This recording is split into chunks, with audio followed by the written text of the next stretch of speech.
Hi hello ನಮಸ್ಕಾರ ವೀಕ್ಷಕರೇ.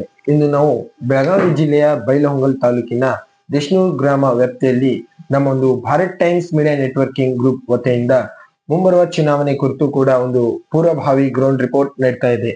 ಈ ಗ್ರೌಂಡ್ ರಿಪೋರ್ಟ್ ನಲ್ಲಿ ಗ್ರಾಮ ಪಂಚಾಯತಿ ಆಗಿರ್ಬೋದು, ಜಿಲ್ಲಾ ಪಂಚಾಯತಿ ಆಗಿರ್ಬೋದು ಹಾಗೂ ತಾಲೂಕ್ ಪಂಚಾಯತಿ ಆಗಿರ್ಬೋದು ಮತ್ತು 2028ರ ಮುಂಬರುವ ವಿಧಾನಸಭಾ ಕ್ಷೇತ್ರದ ಚುನಾವಣೆ ಕೂಡ ಕುರಿತು ಒಂದು ನಮ್ಮ Bharat times media networking group ವತಿಯಿಂದ ಗ್ರೌಂಡ್ ರಿಪೋರ್ಟ್ ನೀಡ್ತಾ ಇದೆ. ಇಂದಿನ ವಿಶೇಷ ಸಂದರ್ಶನದಲ್ಲಿ ನಮ್ಮ ಗ್ರಾಮ ಪಂಚಾಯತಿಯ ದೇಶನೂರ್ ಗ್ರಾಮ ಪಂಚಾಯತಿಯ ಸದಸ್ಯರು ಕೂಡ ಒಬ್ರು ಭಾಗಿಯಾಗಿದ್ದಾರೆ. ಇವರ ಒಂದು ರಾಜಕಾರಣದ ಜೀವನ ಅನುಭವ ಮತ್ತು ಇವರ ರಾಜಕಾರಣದ ಅಧಿಕಾರಾವಧಿಯಲ್ಲಿ ಯಾವ ರೀತಿ ಒಂದು ಪಾತ್ರ ಇತ್ತು ಮತ್ತು ಇವರು ಶಿಕ್ಷಣಕ್ಕೆ, ಆರೋಗ್ಯಕ್ಕೆ ಮತ್ತು ಇವರ ಗ್ರಾಮ ಡೆವಲಪ್ಮೆಂಟ್ ವಿಷಯದಲ್ಲಿ ಯಾವ ರೀತಿ ಒಂದು ಪಾತ್ರ ವಹಿಸಿದ್ದಾರೆ ಎಂಬುದನ್ನ ಇವರಿಂದನೇ ಕೇಳಿ ತಿಳಿಯೋಣ. ಬನ್ನಿ ವೀಕ್ಷಕರೇ. ಅಮ್ಮ ನಮಸ್ಕಾರ. ನಮಸ್ಕಾರ. ಅಮ್ಮ, ನಿಮ್ಮ ಮಾತುಕತೆ ಮುಂದುವರಿಸುವ ಮುಂಚೆ ನಿಮ್ಮ ಒಂದು ಕಿರು ಪರಿಚಯ, ನಿಮ್ಮ ಹೆಸರು, ಊರು, ಯಾವ ಊರು, ಗ್ರಾಮ ಪಂಚಾಯತಿ ಸದಸ್ಯ? ನಮ್ಮ ಹೆಸರು ಸರಸ್ವತಿ ವಿಜಯ್ ಕೋಟಗಿರಿ, ಗ್ರಾಮ ಪಂಚಾಯತ್ ದೇಶನೂರ್. ಸರಿಮ್ಮ. ಈ ನೀವು ಈ ರಾಜಕಾರಣದಲ್ಲಿ ಅಧಿಕಾರಾವಧಿಗೆ ಬರುವ ಮುಂಚೆ ಯಾವ ರೀತಿ ಡೆವಲಪ್ಮೆಂಟ್ ಗಳು ಆಗಿದ್ದು ಆಗಿರ್ಲಿಲ್ಲ, ಅದಾದ ನಂತರ ತಾವು ಅಧಿಕಾರಾವಧಿಗೆ ಬಂದ ಮೇಲೆ ಯಾವ ರೀತಿ ಡೆವಲಪ್ಮೆಂಟ್ ಗಳು ಮಾಡಿದೀರಾ? ಅಧಿಕಾರ ಆಗಿದ್ದು ಆಗಿಲ್ಲ ಅದನ್ನ ಮಾತ್ರ ನಾವು ಇದನ್ ಮಾಡಬಲ್ರಿ. ನಾವ್ ಬಂದ ಬೆಳಕ ಇಷ್ಟೇನ ಸಿಸಿ ರೋಡ, ಗಟ್ರಿ, ಮತ್ತ ಬೀದಿ ದೀಪಾರಿ ಮತ್ತ ಇಂಥವೆಲ್ಲ ಮಾಡಿದವ್ರು ನಾವು. ಸರಿ. ಮತ್ತು ಚರಂಡಿ ಮನಿಗಳ ಅನುದಾನ ಬಂದಾಗ ತಾವು ನಮಗ್ ಬಂದೇ ಇಲ್ರಿ, ನಾವ್ ಮಾಡೇ ಇಲ್ಲ. ಸರಿ, ಮಾಡಿ ಬಂದೇ ಇಲ್ರಿ ನಮಗ. ಸರಿ ಅಮ್ಮ. ತಮ್ಮ ಒಂದು ಅಧಿಕಾರಾವಧಿಯಲ್ಲಿ ತಾವು ಮಕ್ಕಳ ಶಿಕ್ಷಣ ಅಭಿವೃದ್ಧಿಯಲ್ಲಿ ಅಂಗನವಾಡಿ ಕೇಂದ್ರ ಆಗಿರ್ಬೋದು, ಪ್ರಾಥಮಿಕ ಶಾಲೆ ಆಗಿರ್ಬೋದು, ಪ್ರೌಢ ಶಾಲೆ ಆಗಿರ್ಬೋದು, ತಮ್ಮ ಒಂದು ಪಾತ್ರ ಯಾವ ರೀತಿ ಇರ್ತಿತ್ತು? ಅಂದ್ರೆ ಅಂಗನವಾಡಿ ಕಾರ್ಯಕ್ರಮಕ್ಕೆ ಹೋಗ್ತಿದ್ರು ನಾವು. ಹೋಗ್ತಿದ್ದು ಅವ್ರು ಟೀಚರ್ಸ್ ಗಳು ನಮ್ಮನ್ನೆಲ್ಲ ಕರಿತಿದ್ರು. ಕರೆದ ಅದನ್ನೆಲ್ಲ ನಾವು ಫಂಕ್ಷನ್ ಏನಾಗ್ಲಿ ರೇಷನ್ ಬಂದದ್ದಾಗ್ಲಿ ಹಂಚೋದಾಗ್ಲಿ ಸರಿಯಾಗಿ ಹಂಚೋದು, ಎಷ್ಟ್ ಮಕ್ಳ ಅದಾವು ಮತ್ತ ಹೆಂಗ್ ಊಟ ಕೊಡ್ತಾರೋ ಅದನ್ನೆಲ್ಲ ನೋಡ್ಕೊಂಡ್ ಬರ್ತಿದ್ವಿ ನಾವು.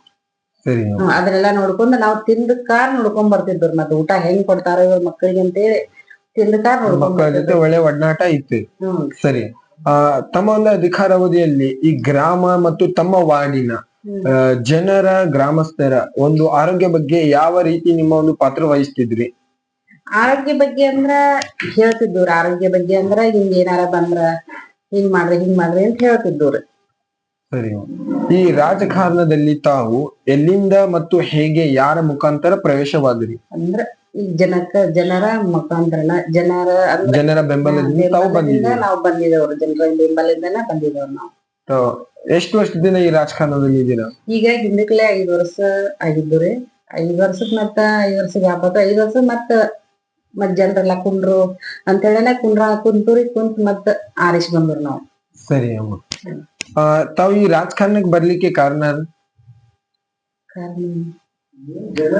ಜನರ ಬೆಂಬಲನ ಕಾರಣ. ಸರಿ ಅಮ್ಮ. ಮತ್ತು ಈ ಒಂದು ಗ್ರಾಮ ಒಂದು ಚಿಹ್ನೆ, ನಿಮ್ಮ ಅಭಿಪ್ರಾಯ ಅದರ ಬಗ್ಗೆ ಏನಿದೆ? ಒಂದು ಗ್ರಾಮ ಒಂದು ಬಿಜೆಪಿ. ಬಿಜೆಪಿ ಅದ್ರ ನಾವು ಎರಡು ಮಾಡಿದ ಅಂತೇಳಿ. ಸರಿ ಅಮ್ಮ, ಹೇಳಿ. ಅದು ಚಲೋ ರೀ, ಇದು ಚಲೋನಾರೆ. ಸರಿ ಸರಿ. ಇವಾಗ ಮುಂಬರುವ ಚುನಾವಣೆಯಲ್ಲಿ ಜನಗಳ ಹತ್ತಿರ ಒಂದು ಬೇಡಿಕೆ ಇದೆ, ಅಭಿಪ್ರಾಯ ಇದೆ. ಜನಗಳ ಅಭಿಪ್ರಾಯ ಮುಂಬರುವ ಚುನಾವಣೆಯಲ್ಲೂ ಕೂಡ ಕೂಡ ನಿಮಗೆ ಅವಕಾಶ ಕೊಟ್ಟು ಮುಂಬರುವ ಚುನಾವಣೆಯಲ್ಲಿ ಭಾಗಿಯಾಗಬೇಕು, ತಮ್ಮನ್ನೇ ಆರಿಸಿ ತರುವಂತಹ ಅಭಿಪ್ರಾಯ ಇದೆ. ಆದ್ರೆ ತಮ್ಮ ಅಭಿಪ್ರಾಯವೇನಿದೆ? ತಾವು ಭಾಗಿಯಾಗ್ತೀರಾ ಅಥವಾ ಬೇರೆಯವರಿಗೆ ಅವಕಾಶ ಮಾಡ್ಕೊಡ್ತೀರಾ? ಏನ್ ನೋಡೋಣ್ರ, ಅದನ್ನ ಬೇಕಾದ್ರೆ ಭಾಗಿಯಾದ್ರೆ ಹಾಕೋರೆ, ಆದ್ರೆ ಬೇರೆ ಯಾರು ಮಾಡ್ಕೊಡ್ತಾರೆ. ಸರಿ ಅಮ್ಮ. ತಮ್ಮನ್ನ ಆರಿಸಿ ತಂದಂತಹ ಜನ ಪ್ರೇಮಿಗಳಿಗೆ ನಿಮ್ಮ ಹೃದಯದ ಮಾತು ಹೇಳಿಕೆ ಏನ್ ಇಷ್ಟಪಡ್ತೀರಾ? ನನ್ನ ಆರಿಸಿ ತಂದ ತುಂಬಾ ಹೃದಯಗಳು ಜನರು ನನಗಿಷ್ಟೆಲ್ಲಾ ಸಹಾಯ ಮಾಡಿದಾರಲ್ರ ಅವ್ರ, ಅದ ಒಂದು ದೊಡ್ಡ ಅವಕಾಶ. ಸರಿ ಅಮ್ಮ.